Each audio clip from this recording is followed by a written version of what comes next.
নমস্কার। আজকে আমরা দুটো বড়, বড় টপিক নিয়ে আলোচনা করব যেটি সমস্ত আমাদের ওয়েস্ট বেঙ্গল বাসিন্দাদের জন্য খুবই গুরুত্বপূর্ণ। যেমন সবার ১ম যে টপিকটা সেটা হচ্ছে ১৫ জুন থেকে যে জনকল্যাণ শিবির শুরু হচ্ছে, সেখানে কি, কি সুবিধা মিলবে?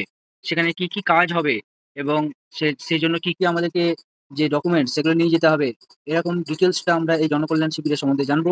আরেকটা গুরুত্বপূর্ণ টপিক হচ্ছে আমরা যেটা ২২ তারিখে আমরা জানি ৭ম পে কমিশন হতে চলেছে।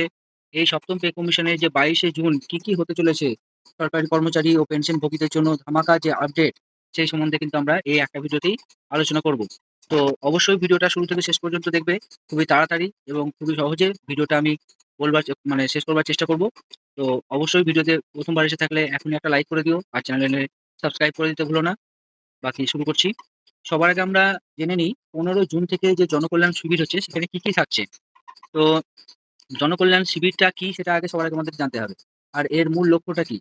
তো সরকারি সূত্র অনুযায়ী আগামী ১৫, ১৬, ১৭ রাজ্য জুড়ে বিশেষ জনকল্যাণ শিবির অনুষ্ঠিত হতে চলেছে। এই শিবিরে মূল উদ্দেশ্য হলো সরকারি প্রকল্প আবেদনপত্র জমা নেওয়া, যোগ্যতা যাচাই ও দ্রুত অভিযোগ নিষ্পত্তি করা।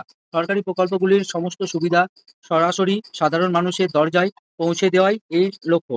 অর্থাৎ তোমরা বুঝতে পারছো এর উদ্দেশ্যটা কি? যে সরকারির যেসব প্রকল্প আছে যেমন অন্নপূর্ণা যোজনা হতে পারে বা বিভিন্ন যেসব প্রকল্পগুলো আছে সেগুলোর কিন্তু যে আবেদনপত্র জমা অর্থাৎ তোমরা অনলাইনে করো বা অফলাইনে করো, সেগুলোকে এই শিবিরে গিয়ে তোমরা ডাইরেক্ট সঙ্গে সঙ্গে কিন্তু করে আসতে পারবে। এবং সেখানে বিভিন্ন অফিসাররা থাকবেন। যদি তোমাদের কোনো রকমের সমস্যা হয় বা কিছু তোমাদের বুঝতে অসুবিধা হয় সেখানে কিন্তু সেটা নিষ্পত্তি করে দেওয়া হবে। এছাড়া কি আছে?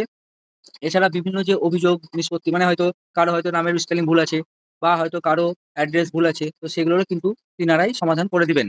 তো এইরকম টাইপের যেসব তথ্যগুলো এগুলো কিন্তু শোনা যাচ্ছে যে এখানে হবে।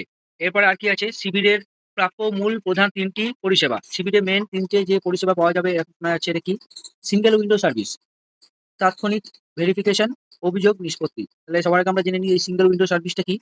একই ছাদের তলাতেই মিলবে সমস্ত সরকারি প্রকল্পের আবেদন ও তথ্য জানার এককালীন সুবিধা। অর্থাৎ যে ক্যাম্পটা বসছে সেখানে কিন্তু সব রকমের যে তথ্য সেগুলো কিন্তু বা প্রকল্প কিন্তু জমা নেওয়া বা তথ্য জানবার যে সুবিধা সেগুলো কিন্তু সবটাই কিন্তু একই জায়গাতেই জানা যাবে। যেমন দুয়ারে সরকারে হলে আমরা কি করি? যে সবকিছুই কিন্তু ওখান থেকেই হয়ে যায়। সেরকম টাইপেরই এটা কিন্তু অনেকটাই সেরকম টাইপের। তো তোমরা এটা বুঝতে পারলে। এছাড়া কি আছে? তাৎক্ষণিক ভেরিফিকেশন অর্থাৎ নথিপত্র যাচাইকরণের জন্য আর মাসের পর মাস ঘুরতে হবে না। স্পষ্ট ভেরিফিকেশন ও সমাধান করা হবে। আর কি আছে? এটা স্পষ্ট না, স্পট ভেরিফিকেশন মানে ওইখানটাতেই। যেখানে ক্যাম্প বসছে সেখানেই তোমার ভেরিফিকেশন হয়ে যাবে এবং সঙ্গে, সঙ্গে সমাধানও হয়ে যাবে। আর কি আছে? অভিযোগ নিষ্পত্তি, অনলাইন বা অফলাইন আবেদনে আটকে থাকা জটিলতা ও অভিযোগ সরাসরি অফিসারদের মাধ্যমে নিষ্পত্তি হবে। অর্থাৎ অনলাইনে হয়তো পেন্ডিং হয়ে পড়ে আছে বা অফলাইনে তোমার যে পেপারস গুলো সেগুলো হয়তো পুরোটা মানে এখনো এগোয়নি। তো সবকিছুই কিন্তু এই ক্যাম্পের মধ্যে তাড়াতাড়ি কিন্তু দ্রুত হয়ে যাবে। আর কি আছে? জনকল্যাণ শিবিরে কারা সবচেয়ে বেশি উপকৃত হবেন? সবচেয়ে বেশি উপকৃত হবেন মহিলা ও গৃহিণী। কি আছে এদের? লভ্য নারী কল্যাণ ও লক্ষ্মীর ভান্ডার সংক্রান্ত আবেদন সাপোর্ট। লক্ষ্মীর ভান্ডার এখন যেটা অন্নপূর্ণা ভান্ডার হয়ে গেছে সেইসব নিয়ে যে আবেদন সেসবের কিন্তু সাপোর্ট পাওয়া যাবে। ছাত্রছাত্রীরা খুবই উপকৃত হবেন। যেমন কি স্কলারশিপ ও স্টুডেন্ট ক্রেডিট কার্ড বিষয়ক তাৎক্ষণিক যে গাইডেন্স সেটাও কিন্তু সেখান থেকে পাওয়া যাবে। বেকার যুব সমাজ, সরকারি স্কিল স্কিম ও স্বনির্ভর লোনের নতুন আবেদন নথিভুক্ত করা হবে। আর কি হচ্ছে? প্রবীণ নাগরিক যারা, যেমন বার্ধক্য ভাতা ও সামাজিক নিরাপত্তা স্কিমের সরাসরি সুযোগ কিন্তু সেখান থেকেই পাওয়া যাবে এবং সেজন্য ওনারাও কিন্তু অনেকটাই উপকৃত হবেন। কৃষক সমাজও উপকৃত হবেন কিভাবে? কিষাণ স্কিম ও শস্য বীমার মতো অতি জরুরি যে পরিষেবা সেটাও কিন্তু সেখান থেকেই পাওয়া যাবে। যারা নতুন আবেদনকারী তাদের জন্য কিন্তু অনেকটাই উপকৃত হবেন তিনারাও। যেমন যারা নতুন আবেদন করতে চান তাদের জন্য ওয়ান ওয়ান স্পট সলিউশন মানে একই জায়গাতেই কিন্তু সলিউশন হয়ে যাবে। এরপরে আর কি আসছে? শিবির প্রশ্ন শিবির প্রশ্ন কি, কি নথিপত্র প্রয়োজন? কি, কি ডকুমেন্টস তোমাদের লাগবে? যে প্রশ্ন শিবিরে যাওয়ার সময় কোন, কোন নথি সঙ্গে রাখা আবশ্যিক? মানে নথি বলতে ডকুমেন্টস তোমাদের কোনটা, কোনটা রাখতে হবে। উত্তর কি আছে? আপনার সাথে অবশ্যই আধার কার্ড, সচল মোবাইল নম্বর অর্থাৎ আধার লিঙ্কের সাথে যেটা মানে আধার সাথে যেটা লিঙ্ক হয়ে আছে সেরকম একটা mobile number, bank account passbook মানে ব্যাংক অ্যাকাউন্টের যে পাসবুকের যে ১ম পেজটা বা পাসবুকটা সেই বইটা, ভোটার আইডি কার্ড এবং আপনার ক্যাটেগরি সার্টিফিকেট যদি থাকে এসসি, এসটি, ওবিসি যে সার্টিফিকেটটা থাকবে সেই সার্টিফিকেট, আসল ও জেরক্স কপি নিয়ে যাবেন। তো এগুলো তোমরা অবশ্যই নিয়ে যাবে।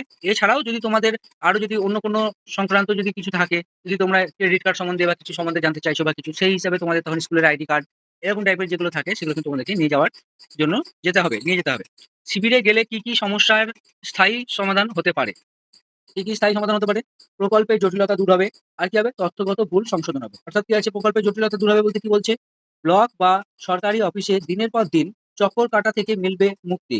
অফিসাররা সরাসরি শিবিরে বসবেন, তাই ফাইলের জট দ্রুত খুলবে। অর্থাৎ ওই একই শিবিরেই কিন্তু সমস্ত বড় বড় অফিসাররা থাকবেন, সেই জন্য কিন্তু ইনস্ট্যান্ট যে সমস্যা আছে সেটা কিন্তু সমাধান হয়ে যাওয়ার কথাটাই কিন্তু শোনা যাচ্ছে। আর কি আছে? তথ্যগত ভুল সংশোধন, নামের বানান ভুল, ব্যাংক অ্যাকাউন্টের অমিল বা আধার কার্ডের মিসম্যাচের জন্য আটকে থাকা টাকা পাওয়ার জটিলতা, তাৎক্ষণিক যে সুরাহা সেটা কিন্তু এখানেই করা হবে, এরকমটা কিন্তু শোনা যাচ্ছে। তোমাদের যদি স্পেলিং ভুল থাকে নামের, বা যদি কোনো আধার কার্ডে যদি মিসম্যাচ হয়ে থাকে, হয়তো ঠিকঠাক করে হয়তো এইখানে কিছু একটা আছে, হয়তো কারোর বিয়ে হয়ে গেছে, এবার হয়তো সে হয়তো বিয়ের আগে একটা নাম ছিল, বিয়ের পরে একটা নাম হয়েছে, এর ফলে কি হয়, অনেক সময় অনেক কিছু সমস্যা হয়। তো এরকম যে মিসম্যাচ হচ্ছে বা কিছু, এগুলো কিন্তু সবকিছুই তোমাদের কিন্তু সেখানেই সমস্যাটা সমাধান হয়ে যাবে। তো এই ছিল আমাদের, এইটা হচ্ছে যে শিবিরের জন্য, জনকল্যাণ শিবিরে কি কি পাওয়া যাবে সেটা কিন্তু এটার মাধ্যমে তোমরা জানতে পারলে। যদি এতক্ষণ তোমরা ভিডিওটা দেখতে থাকো তাহলে কিন্তু তোমাদের অসংখ্য ধন্যবাদ। তোমরা কিন্তু অবশ্যই ভিডিওটা একটা লাইক করে দাও। এবার আমরা জানবো জুন, যে 22শে জুন, সেখানে আমরা জানি যে সপ্তম পে কমিশন হতে চলেছে বা বাজেট বসতে চলেছে। সেই দিন কি কি হতে চলেছে সবটা কিন্তু এই ভিডিওতে এখন আমরা জানবো। সরকারি কর্মচারী ও পেনশনভোগীদের জন্য ধামাকা আপডেট। কিরকম কি কি আপডেট শোনা যাচ্ছে? সপ্তম পে কমিশনে যে কি, সহজ বাংলায় ব্যাখ্যা, এটা কি, এটা কিন্তু খুব তাড়াতাড়ি আমরা এই বাংলা ভাষায় ব্যাখ্যা করবো।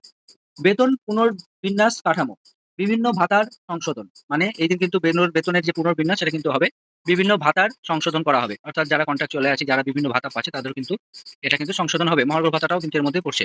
এখন পর্যন্ত কি সরকারি আপডেট রয়েছে, এখন পর্যন্ত কি কি আপডেট রয়েছে, এটা কিন্তু সেটাও কিন্তু এখন আমরা একটু জেনে নেবো। যেমন রাজ্য ক্যাবিনেটের অনুমোদন, যে সরকারি সর্বশেষ সূত্র অনুযায়ী রাজ্য মন্ত্রিসভা নীতিগতভাবে নতুন বেতন যে কমিশন গঠনের প্রস্তাবকে সবুজ সংকেত দিয়েছে। এর ফলে রাজ্যের অনুমোদিত শিক্ষক, পেনশনভোগী, পৌরসভা ও সরকারি কর্পোরেশনের যে কয়েক লক্ষ কর্মীর বেতন কিন্তু বড় ধরনের সুফল আসতে পারে, এরকমটা কিন্তু শোনা যাচ্ছে।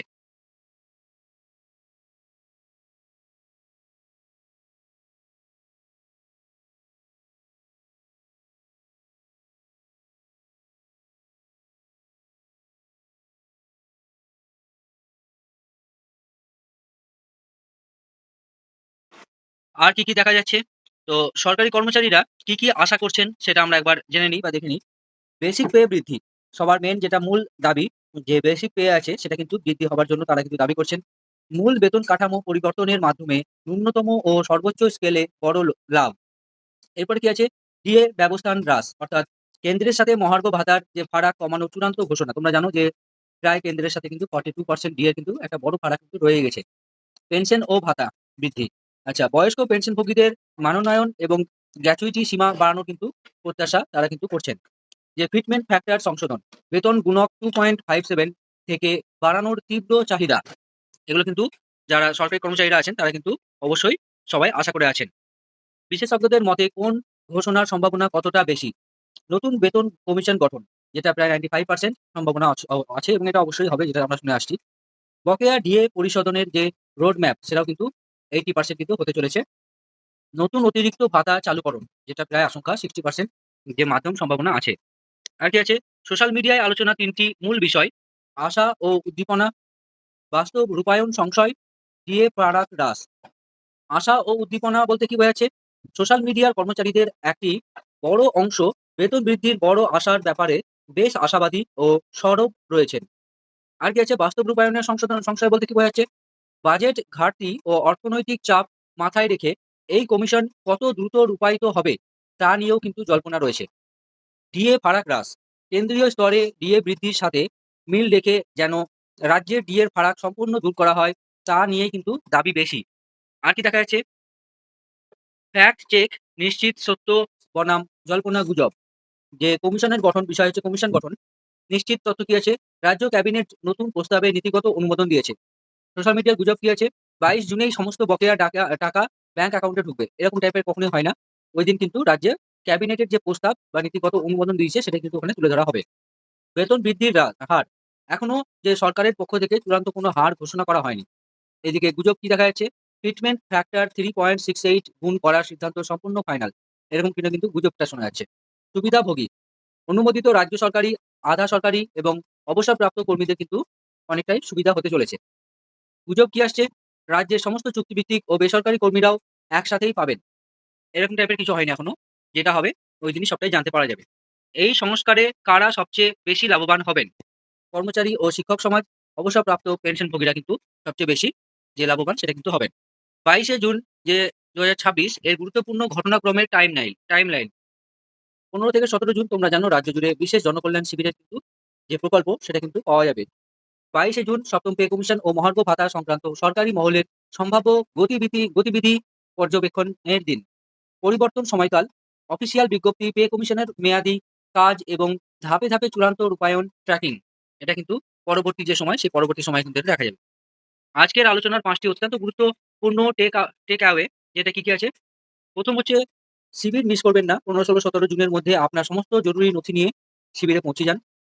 নথি প্রস্তুত রাখুন। ব্যাংক পাসবুক, আধার ও ভোটার আইডি সাথে রাখুন। অফিসিয়াল আপডেট বিশ্বাস অর্থাৎ অফিসিয়াল আপডেটে কিন্তু বিশ্বাস রাখুন। ২২শে জুন কোনো নিশ্চিত ঘোষণার পূর্বে মন গড়া গুজবে কিন্তু কান দেবেন না। পেনশন ও সাধারণ মহিলাদের সুযোগ। এই শিবিরের বড় সুযোগকে কাজে লাগান। সবার আগে আপডেট পেতে আমাদের চ্যানেলে সঠিক ও সত্য তথ্য নিয়মিত দেখতে থাকুন। আর কিছু সেরকম কিছু এখানে নেই।